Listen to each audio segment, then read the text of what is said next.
My name is Fiona, and I'm 29 years old. The phone call came on a Wednesday evening, my mother's voice clipped and distant in a way that made my stomach drop before she even finished her first sentence. She was disinviting me from my younger sister's engagement party. The reason she gave was vague but cutting. I had embarrassed Mallory at a recent family brunch. I stood in my small kitchen, phone pressed against my ear, trying to process what I was hearing. Before I could even ask what I'd supposedly done wrong, the line went dead. That same evening, a text appeared on my screen from an unknown number. It was from Graham, my sister's fiancé. Can we talk? Something doesn't add up. Before we dive into what happened next, I'd love to know where you're watching from. Drop your city or country in the comments below.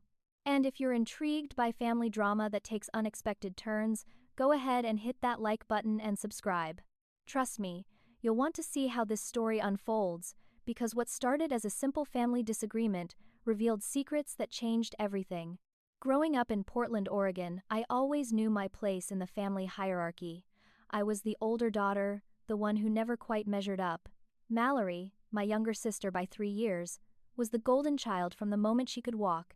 She had this effortless charm that made everyone gravitate toward her, while I was the quiet, creative one who preferred sketchbooks to social events. Our parents, Judith and Raymond, owned a successful real estate business that had made them pillars of the community, and Mallory fit perfectly into their world of country club dinners and networking events. I graduated from college at 22 and moved into my own apartment to pursue freelance graphic design, determined to build something independent from the family business. That decision was met with thinly veiled disappointment from my parents, as if choosing my own path was somehow a rejection of them. The comparisons had been constant throughout my childhood. Mallory was homecoming queen while I was showing my artwork in small galleries that my parents never attended. She was an honor student who made the dean's list every semester while I struggled with the traditional academic system but excelled in creative pursuits. My mother had this way of bringing up Mallory's accomplishments whenever I tried to share my own successes, as if there was only room for one daughter to shine. I remember my high school art show, the biggest achievement of my teenage years, and how my parents left early because Mallory had a volleyball tournament across town. They told me they'd see photos later, but the sting of watching them walk out during my exhibit opening never faded. Raymond would often say things like, "Why can't you be more like your sister?" When I made choices he didn't understand, and Judith had perfected this disappointed sigh that spoke volumes without saying a word. 3 months ago, Mallory had gotten engaged to Graham, a corporate lawyer she'd been dating for only 8 months. The speed of it surprised me, but I kept my thoughts to myself. Graham seemed nice enough from the few times I'd met him at family dinners, though I noticed he often looked a bit overwhelmed when Mallory was orchestrating everything around them. The engagement announcement had come during one of our monthly family dinners, and I'd been genuinely happy for her, hugging her and admiring the enormous diamond on her finger. But even in that moment of celebration, I felt like a spectator rather than a participant, watching my parents beam with pride in a way they never had for anything I'd accomplished. The engagement party was planned as an elaborate affair at my parents' country club, with over 150 guests invited. I'd already purchased a dress, a deep burgundy number that had cost more than I usually spent on myself, and I'd taken time off from client projects to ensure I could be there for the entire weekend. 2 weeks before that devastating phone call, I'd made the mistake of attending Sunday brunch at my parents' house. These brunches were a weekly tradition in their household, though I rarely attended anymore because they always left me feeling diminished and exhausted. But Mallory had specifically asked me to come, saying she wanted family around while she planned wedding details, so I'd driven the 40 minutes from my apartment in downtown Portland to their sprawling home in Lake Oswego. The house was exactly as I remembered, decorated in my mother's preferred style of cream and gold elegance, every surface polished to perfection. Mallory had spread wedding magazines and fabric samples across the dining room table, holding court while our parents asked her questions and offered suggestions. I tried to participate, commenting on flower arrangements and color schemes, but every contribution I made seemed to fall flat or get redirected back to whatever Mallory was saying. My mother had turned to me at one point, her smile not quite reaching her eyes, and asked in that tone I knew too well, "Still single, Fiona? Still doing that computer art thing?" The way she said computer art, as if my career was a hobby, rather than the business that paid my bills and earned me respect in my industry, made my jaw tighten. Id recently landed a major client, a tech startup that wanted me to design their entire brand identity, but when I tried to share that news, the conversation immediately pivoted back to Mallory's wedding venue selection. It was like speaking into a void, where my words simply evaporated before anyone could hear them. Mallory complained about how stressful wedding planning was, how exhausting it was to make so many decisions, and at one point, Shed said something that cut deeper than she probably intended. Some people wouldn't understand what this is like. They've never had anyone want to marry them. The table had gone quiet for a moment, and I felt everyone's eyes shift toward me. My face had grown hot, but Id kept my voice calm and steady when I responded. Marriage isn't the only measure of success, Mal. That was it. That was the entirety of my so-called attack on my sister. I hadn't raised my voice, hadn't said anything cruel or jealous. It simply stated a fact, a gentle reminder that there were multiple ways to build a meaningful life. But Mallory's eyes had immediately filled with tears, and Shed pushed back from the table and rushed to the bathroom. My mother's expression had hardened into something cold and accusatory, while my father had set down his coffee cup with deliberate force. Raymond had looked at me with profound disappointment and said, "Why do you always have to ruin things?" Id tried to explain that I hadn't meant any harm, that I was simply saying marriage wasn't everything, but they weren't listening. They never really listened when it came to defending myself against Mallory's hurt feelings. Id left shortly after, driving home with tears blurring my vision, replaying the moment over and over, and wondering how something so innocuous had been twisted into an attack. When my mother called 4 days before the engagement party, I'd been working on a design project, my laptop open on the kitchen counter while I made dinner. I'd seen her name on the caller ID and felt a small flutter of hope that maybe she was calling to smooth things over from the brunch incident. Instead, her voice had been cold and rehearsed, like Shed practiced what she was going to say. "We've decided it's best if you don't attend Mallory's engagement party," Shed announced without preamble, without even a hello. The shock had hit me like physical force, and for a moment I couldn't find words. When I finally managed to ask why, Shed responded as if I were stupid for not understanding. "You know exactly why. What you said at brunch was unacceptable. Mallory has been devastated." I'd tried to defend myself, to explain that I hadn't meant anything hurtful, that I was simply trying to broaden the conversation beyond wedding talk. My mother had cut me off mid-sentence, her voice sharp with impatience. "This is Mallory's time. She deserves to be surrounded by people who support her happiness, not tear her down out of jealousy." That word, jealousy, had landed like a slap. It was the accusation that had followed me my entire life, the explanation my parents gave for any time I expressed an opinion or need that didn't align with celebrating Mallory. I'd felt my throat tighten and my eyes start to burn, but I'd forced myself to stay calm. "I'm not jealous," I'd said quietly. "I just wanted to be part of the conversation." But Judith wasn't interested in hearing my perspective. Shed delivered her final judgment with the authority of someone who believed their decision was not only correct but righteous. "The decision is final. Your father agrees. Don't make this harder than it needs to be." Then the line had gone dead, leaving me standing in my kitchen staring at my phone, trying to process what had just happened. For 20 minutes, it simply stood there, my dinner forgotten on the stove, replaying every moment of that brunch in my mind. It analyzed my tone, my words, my body language, searching for the terrible offense it apparently committed. The more I thought about it, the more confused I became, because I genuinely couldn't see what I'd done wrong. I'd stated an opinion, gently and without malice, in response to what felt like a pointed comment from my sister. How had that become grounds for exclusion from a major family event? I'd scrolled through my phone and found my best friend Sloane's number, calling her with shaking hands. When she answered, I'd barely gotten through the explanation before Shed erupted with outrage. "That's insane. You didn't do anything wrong. They're punishing you for not worshipping at the altar of Mallory's engagement."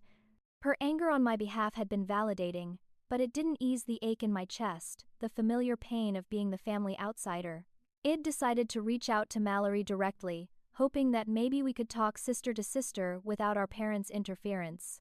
I'd typed out a text message carefully, trying to strike the right balance between apologetic and honest.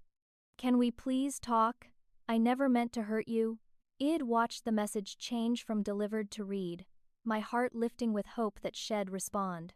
But minutes had passed, then an hour, and there was nothing. Id tried again. I love you and am happy for you. I'm sorry if I said something wrong. Again, the message was read immediately, but no response came. The silence felt deliberate, like she was making sure I knew I was being ignored.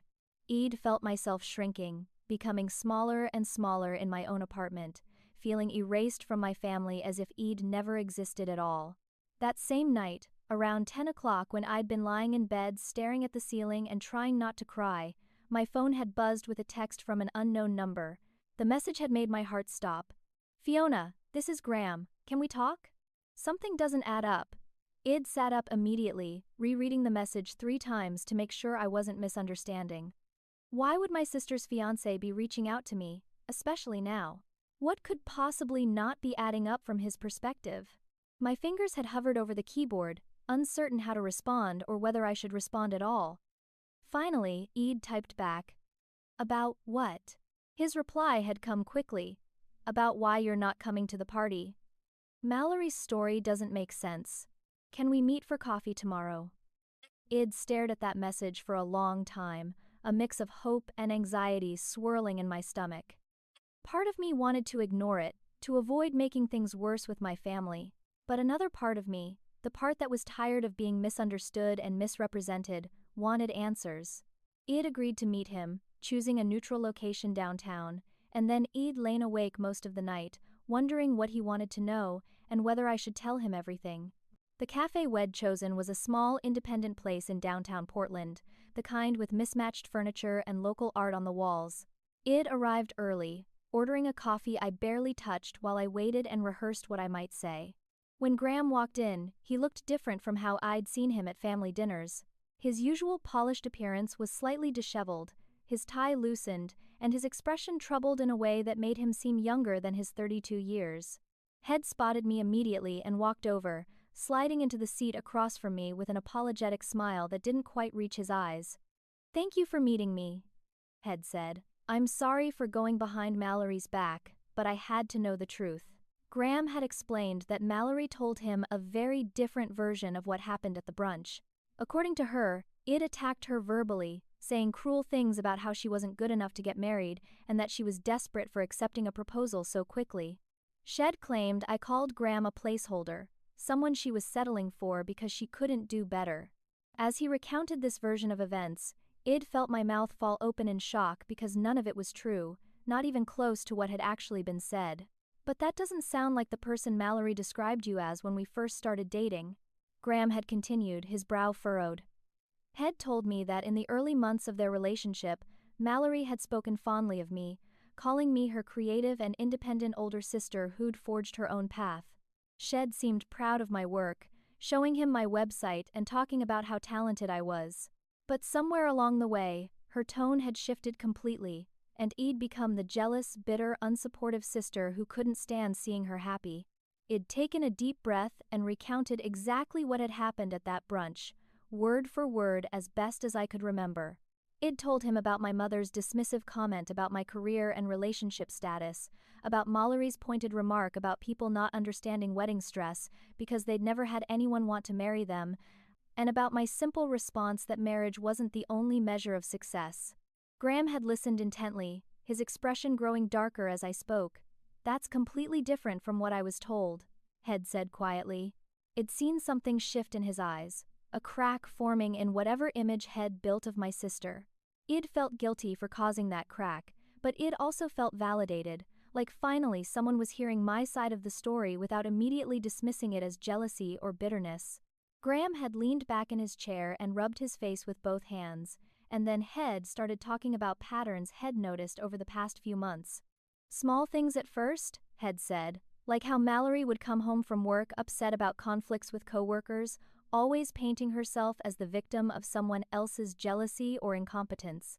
There were issues with wedding vendors who were supposedly rude to her, though when Graham had been present for some of these interactions, the vendors had seemed perfectly professional while Mallory's demands had been increasingly unreasonable. Head brushed it off as wedding stress, he admitted, because that's what everyone kept telling him it was. But this situation with me felt different, more calculated. Your parents worship her, Head said, his voice tinged with something like realization. She can say anything and they believe it without question, without ever asking for another perspective. The conversation had turned to the engagement party itself, and Graham had admitted things I don't think Head meant to reveal. Head told me he hadn't wanted such a big, elaborate party, that Head suggested something smaller and more intimate. But Mallory had insisted, and once his future in-laws had gotten involved with their checkbook and their country club connections, the whole thing had spiraled into an event for over 150 people. Graham barely knew half the guest list, Head confessed. They were Mallory's parents, friends, business associates, people who needed to be impressed. Sometimes I feel like I'm marrying into a performance, Head said quietly, not a partnership. That admission had hung between us, heavy with implications, and I'd seen real doubt in his eyes for the first time. I'd felt torn in that moment between my loyalty to my sister and my responsibility to be honest with someone who was asking me direct questions. Carefully, I'd suggested that if he was having doubts, he should pay attention to them. Had shaken his head and said he loved Mallory, that he just wanted to understand what was real and what was performance. We'd talked for almost 2 hours, our coffee cups long empty, and when we finally left, Graham had promised me he was going to get to the bottom of things. I'd watched him walk to his car, shoulders bent under some invisible weight, and I'd wondered if I'd just set something irreversible in motion. Part of me felt guilty for planting seeds of doubt. But another part of me, the part that had been invalidated and gaslit my entire life, felt relieved that someone finally believed me.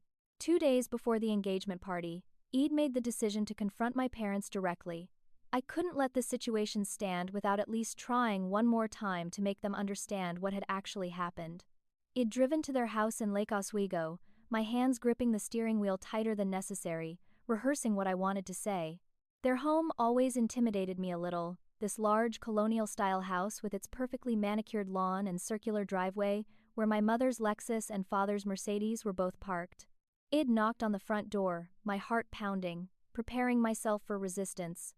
My mother had opened the door, and her face had immediately hardened when she saw me standing there. "What are you doing here?" Shed asked, not even a pretense of warmth in her voice. I'd told her I needed to talk to both her and Dad, that this situation had gone too far, and we needed to clear the air.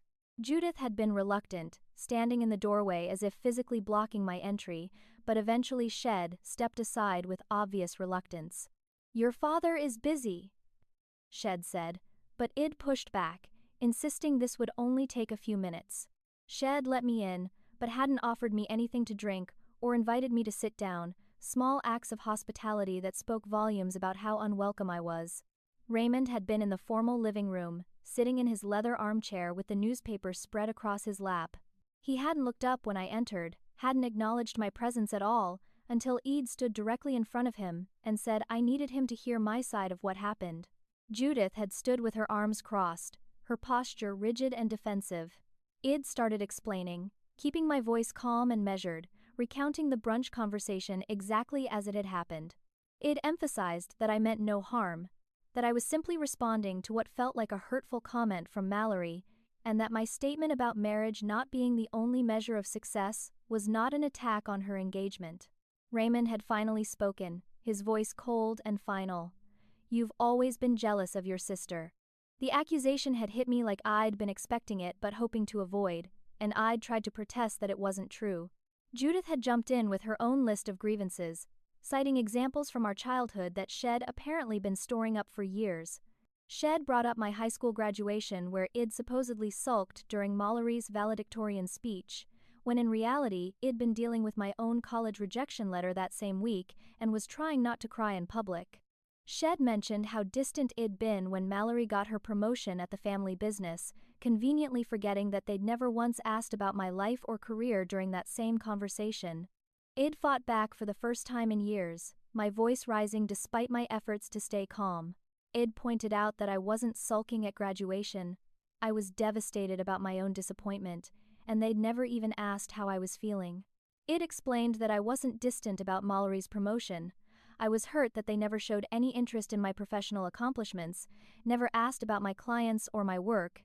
Every defense I offered was met with dismissal or reframing, my parents exchanging looks that said they thought I was being dramatic or delusional.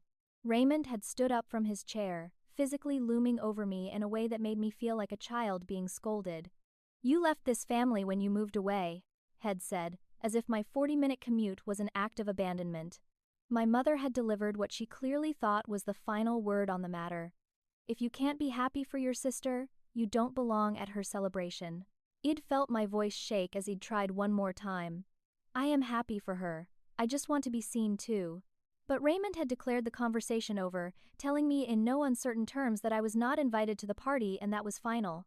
As Head said this, Id caught movement at the top of the stairs and looked up to see Mallory standing there. She'd been listening the entire time. Our eyes had met, and what I'd seen in her expression had chilled me to my core. It wasn't hurt or sadness or even anger. It was something closer to triumph, a cold satisfaction that Shed successfully orchestrated my exclusion. I'd realized in that moment that this wasn't about what I'd said at brunch at all. This was about maintaining her position as the family's center of attention, and I was a threat to that simply by existing.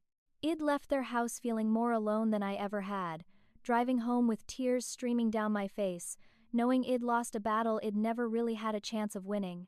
The family I'd been born into had made their choice, and I wasn't it. After his coffee meeting with me, Graham had told me later, something had shifted in how he observed Mallory. Head started paying closer attention to the small inconsistencies in her stories, the way details changed depending on who she was talking to. Shed told him.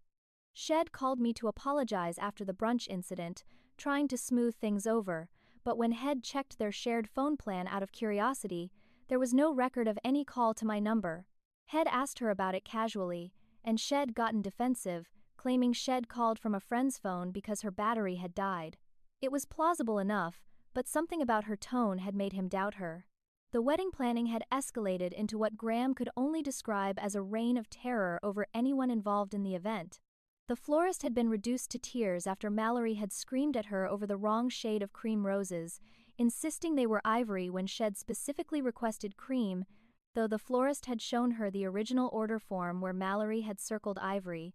The baker had similar stories, calling Graham directly to ask if the wedding was still happening because she couldn't work with Mallory anymore after being berated for a cake design that Mallory herself had approved weeks earlier.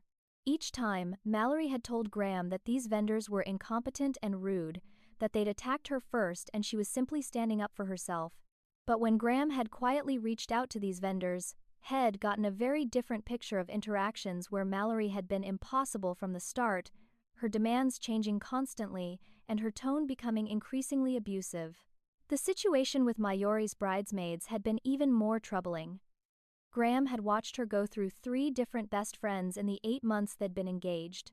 The first bridesmaid had dropped out, and Mallory had told him the girl was jealous that Mallory was getting married first and had tried to sabotage the wedding by spreading rumors. The second bridesmaid had also dropped out, and this time Mallory claimed Shed caught her trying to flirt with Graham at a dinner party, though Graham had no memory of any such interaction. The current best friend, a woman named Paige, seemed terrified of saying or doing anything wrong, walking on eggshells around Mallory in a way that made Graham uncomfortable. Head asked Paige casually one day if Shed heard from the previous bridesmaids, and Shed looked around nervously before admitting in a whisper that both of them had warned her to run, that Mallory invented drama where none existed. Graham's parents had arrived in Portland a few days before the engagement party, and had taken them to dinner at a quiet restaurant downtown. His mother Colette and father Douglas were both warm, grounded people who'd been married for 35 years and had always given Graham solid advice. Over wine and appetizers, they'd mentioned they were looking forward to meeting Mallory's sister, and Graham had felt his stomach drop as Head explained that I wouldn't be attending the party. When his mother had asked why, Head given her a carefully edited version of events, and Head watched his parents exchange a look that Head learned to read over the years. It was their concerned look, the one they got when they thought he was making a mistake but didn't want to overstep. His father, Douglas, who'd been a psychologist before retiring, had set down his fork and looked at Graham seriously. "Son, that's a red flag pattern. Isolation, triangulation, control. His mother had added her own concern, asking if he was sure he wanted to go through with the wedding. Graham had gotten defensive, Head admitted to me later, insisting that Mallory was just stressed from wedding planning and that once it was over, things would settle down. But his parents' worry had planted seeds that grew roots, especially when combined with everything else Head been noticing. The night before the engagement party, Graham had come home early from work, planning to help Mallory with last-minute preparations. Head walked into their apartment and heard her voice coming from the bedroom, the door slightly ajar. She'd been on the phone with her mother, and Graham had frozen in the hallway when Head heard what she was saying. "I'm so glad we didn't invite her," Mallory had been saying, her voice light and almost gleeful. She would have ruined everything. There had been laughter, Judith's voice responding, though Graham couldn't make out the words. Then Mallory had continued, "Did you see her face when she came to the house? She looked pathetic." More laughter from both of them, cruel and cold. "I can't wait until she sees the photos from the party and realizes how much better everything is without her." Graham had stood in that hallway feeling like the floor was tilting beneath him. This wasn't wedding stress. This wasn't anxiety or overwhelm. This was calculated cruelty, taking pleasure in someone else's pain. Head backed out of the apartment quietly, sitting in his car in the parking garage for over an hour, trying to reconcile the woman he thought he loved with the person Head just overheard. By the time Head gone back inside, Head made up his mind to watch very carefully at the engagement party, to see what else had been missing while Head been blinded by love. The country club had been transformed into something out of a magazine spread, with flowers cascading from every surface and a champagne tower that must have cost a fortune. String quartet music floated through the air as guests arrived in their finest attire, and Id heard from Graham later about everything that had unfolded. The guest list had swelled to over 150 people, most of them Judith and Raymond's friends and business associates, rather than anyone Graham or Mallory actually knew well. Mallory had looked stunning in a designer cocktail dress that probably cost more than my monthly rent, holding court in the center of the room, while people congratulated her and admired her ring. Graham had gone through the motions, smiling and shaking hands and accepting congratulations, but his mind had been elsewhere. He'd been watching Mallory with new eyes, seeing the performance aspects He'd been blind to before. The toast his future mother-in-law had given had been particularly enlightening. Judith had stood with her champagne glass raised, praising Mallory as our perfect daughter who had found her perfect match. She'd listed Mallory's accomplishments, her beauty, her grace, her success in the family business. And then She'd mentioned me, just once, in a way that had made several guests visibly uncomfortable. "Of course, we're sad our other daughter couldn't be here tonight, but she's always been too busy with her own life to make time for family." The murmur that had gone through the crowd had been one of confusion and discomfort. Graham's parents had exchanged alarmed looks from their table. Several relatives had whispered to each other, asking where I was and why I hadn't been there in years, as if they'd only just noticed my absence from family events. Graham had felt anger rising in his chest at the casual cruelty of that comment, the way Judith had publicly humiliated her own daughter while pretending to be sad about my absence. Graham's cousin Trenton had pulled him aside during cocktail hour, concern written all over his face. Trenton was 34, a straight shooter who'd known Graham since they were kids, and he hadn't minced words. "Dude, what's going on? Your future in-laws just threw their own daughter under the bus publicly." Graham had tried to explain that it was complicated, but Trenton had cut him off to point across the room where Mallory was loudly criticizing a server about the temperature of the hors d'oeuvres, her voice carrying across the space in a way that made other guests turn to look. The server, a young woman who couldn't have been more than 20, had looked on the verge of tears. "Is she always like this?" Trenton had asked, and Graham had found he couldn't defend her. Graham's mother Colette had taken a different approach, cornering Judith during a quiet moment and asking sweetly if she'd have the chance to meet me at the wedding. Judith's smile had tightened, her response carefully worded. "Well, see, she and Mallory have a complicated relationship." When Colette had pressed, asking what was complicated about it, Judith had become defensive, saying Id always struggled with jealousy. Colette had raised her eyebrows and responded in a tone that suggested she didn't believe a word. That's an interesting characterization for a grown woman about her own sister. Judith had walked away from the conversation, and Graham had seen his mother's expression, the way she'd looked at him with worry and disappointment. The breaking point had come when a photographer had innocently asked Mallory if there would be family photos with her sister at the wedding. Mallory's face had transformed, her pleasant expression twisting into something ugly as Shed snapped. "No, she's not invited, she doesn't deserve to be part of this." The photographer had stammered an apology, clearly taken aback by the venom in Mallory's response. But Mallory hadn't stopped there, her voice rising. "It's fine. She made her choice. She chose to be jealous and hateful instead of supportive." Several nearby guests had overheard, their conversations stopping as they'd turned to stare. Even Paige, the current best friend bridesmaid, had tried to soothe Mallory and had gotten snapped at for her efforts. Graham had watched all of this from across the room, feeling something fundamental break inside him. Had seen the cruelty, the entitlement, the complete lack of self-awareness or empathy. This was who Mallory really was when she didn't get exactly what she wanted, when someone dared to question her narrative. Had remembered my kindness during our coffee meeting, the way I'd been careful not to trash my sister even when I had every right to be angry. Had thought about the vicious phone call Had overheard the night before. Had looked at his parents' worried faces and Trenton's concern, and the uncomfortable guests who were witnessing Mallory's behavior. During a lull in the party, Graham had pulled Mallory aside to a private balcony, telling her they needed to talk. Shed followed him, still riding high on the attention and champagne, not sensing the shift in his demeanor. "We need to talk about your sister," Had said, his voice calm but firm. Mallory had immediately gone on the defensive. "Why? She's not here, she doesn't matter tonight." That phrase, "she doesn't matter," had told Graham everything he needed to know. Had asked her directly why I wasn't there, and Shed repeated her version of events, the one where Ed attacked her and called her desperate. Graham had taken a breath and told her the truth. "I talked to Fiona. Her version is completely different." The transformation in Mallory's face had been instant and terrifying. The pleasant mask had dropped completely, replaced by pure rage. "You what?" Shed screamed, not caring that they were on a balcony overlooking the party where anyone could potentially hear. "You went behind my back." Graham had stayed calm, explaining that Head needed to know the truth, that the story Shed told him hadn't made sense. Mallory had escalated, screaming about how Head betrayed her, how this was her party, her engagement, her night, and how dare he question her. Graham had tried to reason with her, but Shed been beyond reason. "The truth is, my sister is a jealous, bitter loser who can't stand seeing me happy," Shed shrieked.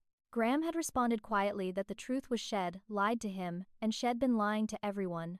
That's when Mallory had slapped him, her hand connecting with his cheek with a sound that had echoed in the quiet evening air. Graham had stepped back, his hand going to his face in shock, and Mallory had immediately tried to backtrack, her eyes wide as Shed realized what Shed done. "Oh my God. I'm sorry, I didn't mean to, you just made me so angry, you made me do that," Shed said, the words tumbling out in a rush. But Graham had heard the excuse in her voice, the deflection of responsibility, and had known he couldn't marry someone who would hit him and then blame him for it. Had told her he needed space and that he was leaving. When Shed grabbed his arm, insisting he couldn't leave their own engagement party, Head pulled away and said two words that would change everything: "Watch me." Graham had walked through the country club lobby while guests had turned to stare, their conversations stopping mid-sentence as they'd watched the groom leave his own engagement party. Had gotten into his car and driven without destination, his cheek still stinging where Mallory had hit him, his mind reeling from everything that had happened.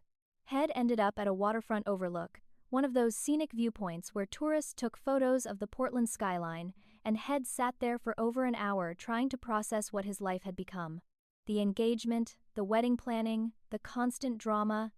It had all been leading to this moment where Head finally seen clearly what had been refusing to acknowledge for months. Head pulled out his phone and called me, his voice rough when Id answered. "I'm sorry," Head said. "You were right. About everything." It heard the exhaustion in his voice, and asked if he was okay, where he was, what had happened. Head asked if we could meet, saying he needed to talk to someone who wouldn't lie to him, and despite the late hour, Id agreed. Wed met at the same cafe where Wed had our first honest conversation, though this time it was nearly 10 at night and the place was almost empty. Graham had arrived looking disheveled, his tie gone and his shirt partially untucked, and there'd been a red mark on his cheek that I'd noticed immediately. Head told me everything, the whole story of the engagement party, and I'd listened without judgment, even though part of me had felt a grim satisfaction that I'd been vindicated. When Head gotten to the part about Mallory hitting him, I'd felt my stomach drop because that crossed a line that couldn't be uncrossed. Head looked at me with exhausted, confused eyes and said, "I don't know what to do. The wedding is in 6 weeks. We've paid deposits. 200 guests are invited." I'd responded gently that those weren't reasons to marry someone, and Head nodded like Head already known that but needed to hear someone else say it out loud. Graham had admitted that Head fallen in love with a version of Mallory that he wasn't sure had ever really existed. In the beginning, she'd been sweet and attentive and fun, showing him only the sides of herself that she knew He'd find attractive. But once they'd gotten engaged, once Shed felt secure, the mask had started slipping.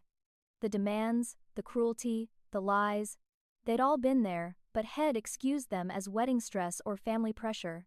Head told himself it would get better after the wedding, that she was just overwhelmed. But tonight had shown him that this wasn't temporary stress, this was who she fundamentally was when she didn't get her way. Meanwhile, back at the country club, Mallory had been having her own meltdown. Judith had found her crying in the bathroom, mascara running down her face, and Mallory had told her mother that Graham had left, that Head just walked out in the middle of their party. Judith had demanded to know what happened, and Mallory had sobbed that Graham had talked to me and I'd poisoned him against her. The narrative was already forming, the story where I was the villain who'd destroyed her happiness out of jealousy. Judith had immediately gone into damage control mode, calling Raymond to help manage the situation. They'd told the remaining guests that Graham had been overwhelmed and needed some air, that everything was fine, that the party was just ending early. People had left confused and gossiping, exactly the kind of attention that Judith usually worked so hard to avoid. Mallory had spent the rest of the night texting Graham dozens of messages that had progressed through several stages. First came the apologetic messages. "Please come back. I'm sorry, I love you. We can fix this." When those went unanswered, the messages had turned angry. "How could you embarrass me like this? Everyone is talking. You humiliated me in front of everyone." Then they'd become manipulative. "I'm so worried about you. Please let me know you're safe. I can't sleep not knowing where you are."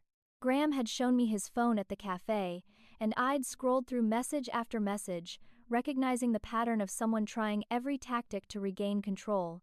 I'd given Graham the only advice I felt qualified to give, which was to trust his instincts and recognize what he was seeing.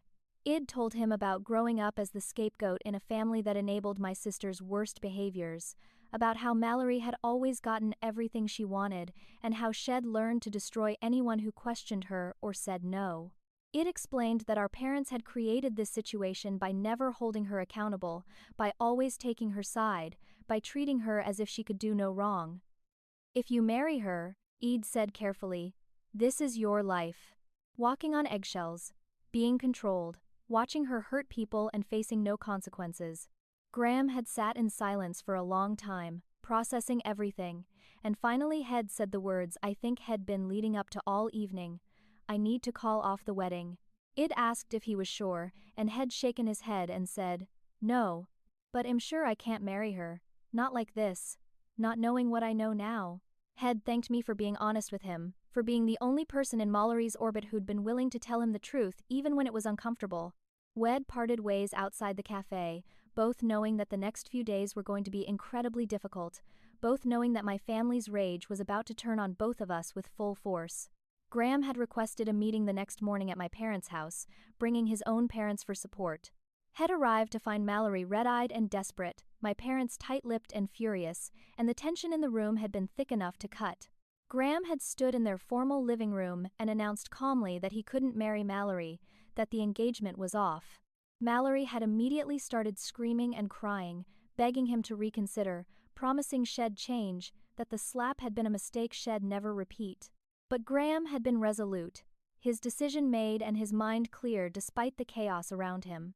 What had shocked him was how quickly my parents had turned on him, rather than asking Mallory what Shed done to cause this. Judith had demanded to know what had done to upset Mallory, as if the broken engagement was somehow his fault for not managing her emotions properly. Raymond had brought up the money they'd spent on deposits, talking about thousands of dollars as if that was a reason to force a marriage. Graham had offered to reimburse what he could, but had been clear that he wouldn't be manipulated into marrying someone he no longer trusted.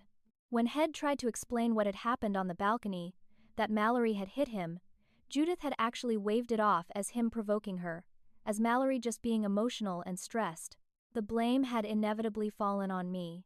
Mallory, hysterical and desperate, had sobbed that this was all my fault, that I'd poisoned Graham against her because I couldn't stand seeing her happy. Judith had immediately latched onto this narrative, declaring that I was jealous and vindictive and had destroyed the family. Raymond had added that Head, known they should have cut me off years ago, that it had always been a source of problems. Graham had been incredulous, watching my parents completely absolve Mallory of any responsibility while making me into a villain for simply telling him the truth when Head asked. His mother Colette had finally spoken up, her voice sharp as Shed said, "We witnessed Mallory's behavior at that party. This decision is sound." Douglas had added that their son wasn't making a mistake, but correcting one before it became permanent. Graham had left with his parents, the engagement definitively over, while Mallory had collapsed in Judith's arms. My parents had immediately gone into damage control mode, calling relatives and friends to spin the story before Graham could tell his version. Their narrative was simple. Graham had gotten cold feet, I had interfered, and everything would have been fine if I hadn't poisoned him against Mallory. Some relatives had believed them without question, others had been more skeptical, but the gossip had spread through their social circle like wildfire. The scandal was exactly the kind of public embarrassment my parents had spent their lives avoiding, and they'd needed someone to blame. That afternoon, Mallory had shown up at my apartment, and I'd known she was there before I'd even opened the door, because I'd heard her banging on it and screaming my name.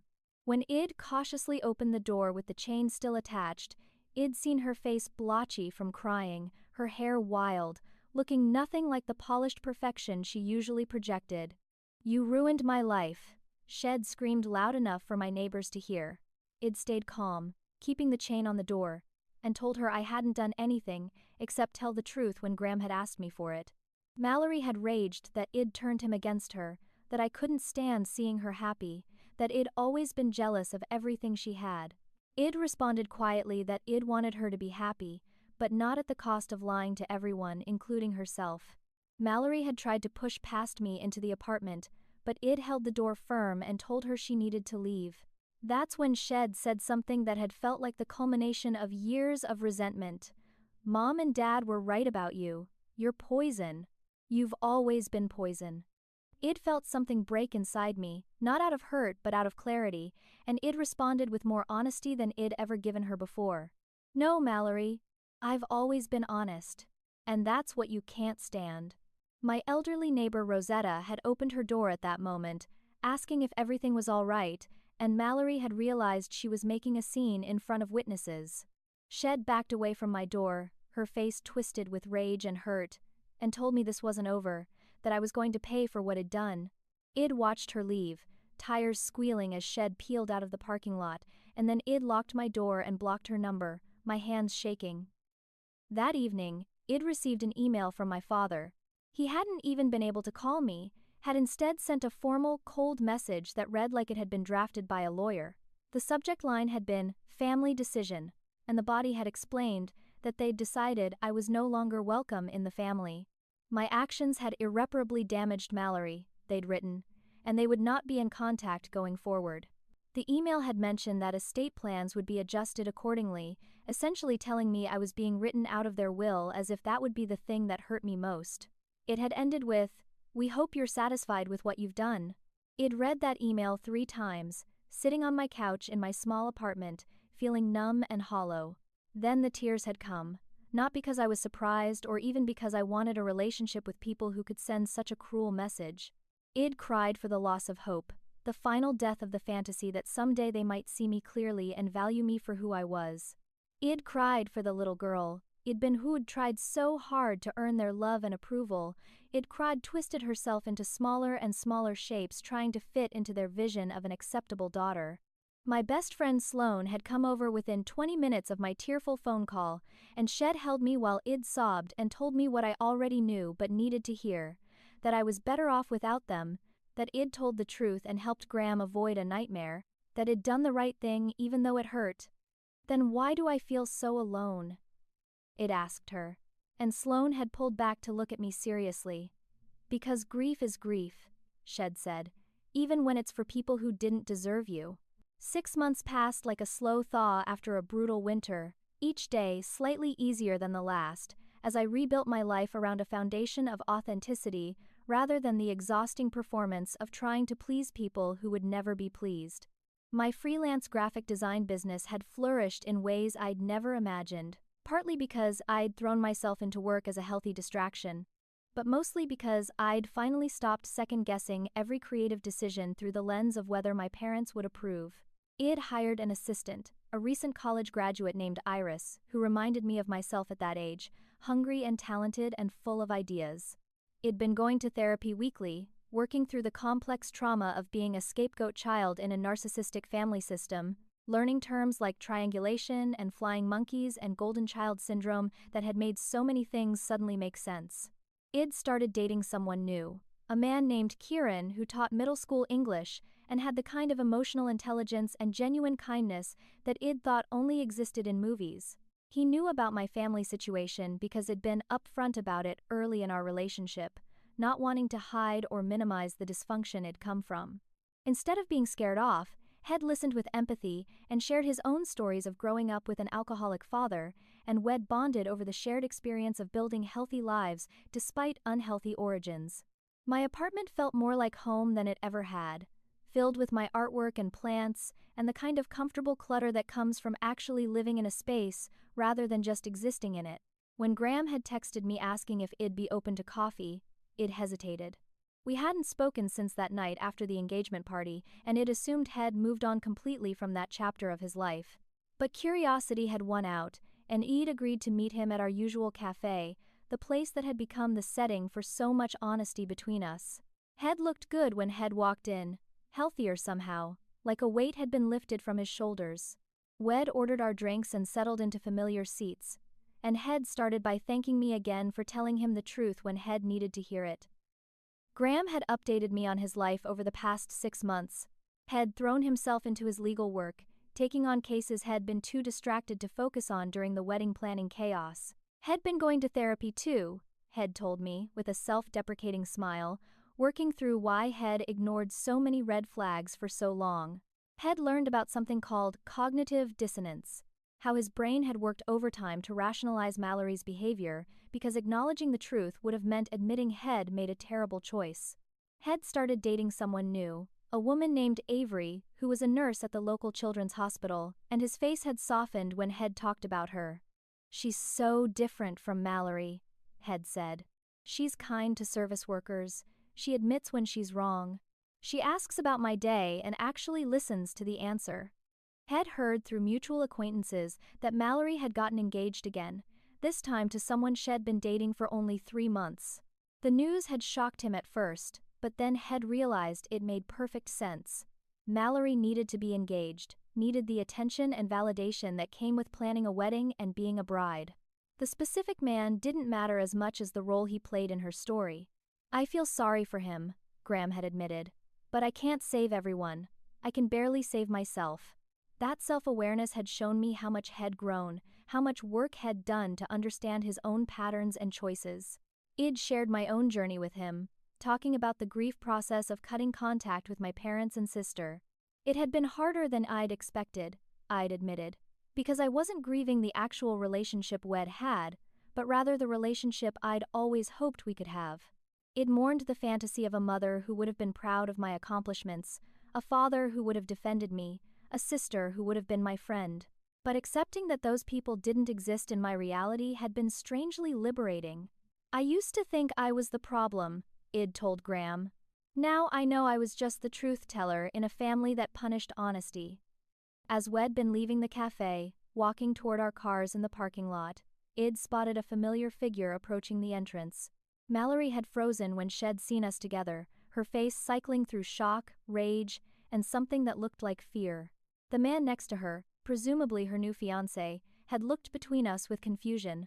Mallory had grabbed his arm and tried to steer him away, saying they should go somewhere else, but Head resisted. "Wait, is this your sister?" Head asked, looking at me with genuine interest. "I've been wanting to meet you. Mallory says you two are working on your relationship." Id felt Graham stiffen beside me, both of us understanding immediately that Mallory was already spinning new lies, creating a narrative where she was the forgiving sister trying to rebuild a damaged relationship rather than the person who'd orchestrated my exile. The new fiancé, whose name Id later learned was Trent, had smiled at me warmly, completely oblivious to the tension. Mallory had looked panicked, her perfect composure cracking as Shed tried to pull Trent toward the door. In that moment, Id had a choice. I could have exposed her right there, told Trent everything, warned him about what he was getting into. But Id learned something important in therapy about boundaries and responsibility. I couldn't save people who didn't want to see the truth, and it wasn't my job to fix the damage Mallory created in her wake. So Id simply smiled and said, "I hope things work out for you both." Mallory had practically dragged Trent out of the cafe, her carefully constructed story already unraveling before it had even fully formed. Graham had looked at me questioningly, and Id known he was thinking the same thing I was. "You could have warned him," Head said quietly. Id nodded, watching them disappear down the street. "Hell, figure it out," Id responded. "Or, he won't. Either way, it's not my responsibility to fix her damage anymore." Id walked home that afternoon, taking the long route along the waterfront, watching sailboats drift across the water and feeling the spring sun warm on my face. Id pulled out my phone and scrolled through my photos, finding old family pictures that I'd been carrying around, like evidence of a belonging I'd never really had. There was my 8th birthday party where Id looked so uncomfortable in my frilly dress that my mother had insisted on. There was Christmas morning where Mallory had opened present after present while Id waited patiently with my smaller pile. There was a family photo from a vacation where everyone else had been smiling, while Id looked slightly to the side, never quite part of the frame. Id studied these photos for years, looking for proof that Id belonged, that Id been valued, that Id mattered to these people. Now I saw them for what they were. Documentation of a family system that had required a scapegoat to function, and I'd been cast in that role before I'd been old enough to audition for it. I'd deleted them, not out of anger but out of acceptance. People sometimes asked me if I missed my family, and I'd learned to tell them the truth. I missed the idea of family, the concept of unconditional love and support that I'd thought family was supposed to provide. I missed what I'd thought we could have been if they'd chosen to see me as I actually was, rather than the projection they needed me to be.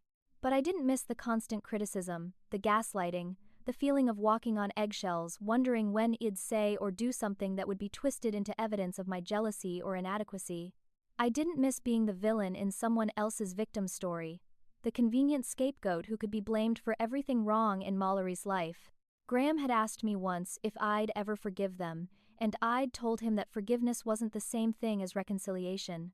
I could release the anger and bitterness without inviting toxic people back into my life. I could acknowledge that my parents had done the best they could with their own damaged programming without excusing the harm they'd caused. I could have compassion for Mallory as someone who'd been raised to believe the world should revolve around her without subjecting myself to her cruelty. Forgiveness, I'd learned, was something I did for myself, not for them. It was the choice to stop carrying their poison in my own heart. I'd learned that family wasn't just blood. Family was the people who showed up when things got hard, who celebrated your successes without jealousy, who saw you clearly and loved you anyway. I'd built that family over the past 6 months with Sloane, who'd dropped everything to be there for me during the worst of it. With Kieran, who'd held space for my grief without trying to fix it or rush me through it. With my therapist, who'd helped me untangle decades of conditioning and see myself through clear eyes. With Iris, my assistant who'd become a friend and reminded me what healthy mentorship looked like. With my neighbors like Rosetta, who'd checked on me after Mayori's outburst and brought me soup when I'd had the flu. These were the people who'd chosen me and whom I'd chosen back, and that choice meant everything. I'd arrived home that evening to find Kieran in my kitchen, cooking dinner while music played from his phone. Sloane had already arrived and was setting the table, laughing at something Ed said. They'd both looked up when Id walked in, their faces bright with genuine affection, no performance or agenda behind their smiles. "How was coffee with Graham?" Sloane had asked, and Ed told them it was good, that he was doing well, that Wed run into Mallory and her new fiancé. Wed talked about it over dinner, easy conversation without judgment, without anyone telling me how I should have handled it differently. Just people who trusted me to make my own choices and supported me regardless. As Ed sat at my table, surrounded by my chosen family, eating food Wed made together and sharing stories from our days, Ed felt something Ed never quite felt at my parents' formal dining table. Ed felt completely at home, completely myself, completely safe to take up space without apology.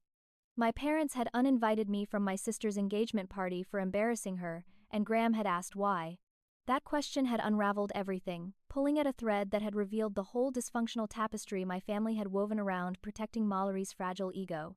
Sometimes, the worst thing that happens to you becomes the door you didn't know you needed, the catalyst that forces you to build the life you were always meant to have. I didn't lose a family that day when my mother called to uninvite me. I lost an illusion, a fantasy, a hope that had been slowly suffocating me for 29 years. And in losing that, Id gained something infinitely more valuable. Id gained myself, my authentic self that didn't have to perform or shrink or apologize for existing. Id gained the freedom to build relationships based on mutual respect rather than obligation. Id gained the clarity to see that being exiled from the wrong family is sometimes how you find the right one. So, to everyone watching this, I want to ask you, have you ever been the scapegoat in your family? Have you been blamed for speaking truth or standing up for yourself? How did you handle it, and what did you learn? Drop your stories in the comments below because I know I'm not alone in this experience, and neither are you. If this story resonated with you, please hit that like button and subscribe to this channel for more real stories about family dynamics, healing, and finding your way through difficult relationships. Share this video with someone who might need to hear that they're not crazy, that they're not the problem, that sometimes the healthiest thing you can do is walk away from people who refuse to see you. Thank you for listening to my story, and I hope it reminds you that your worth isn't determined by people who are too damaged to recognize it. You deserve to be seen, valued, and loved exactly as you are.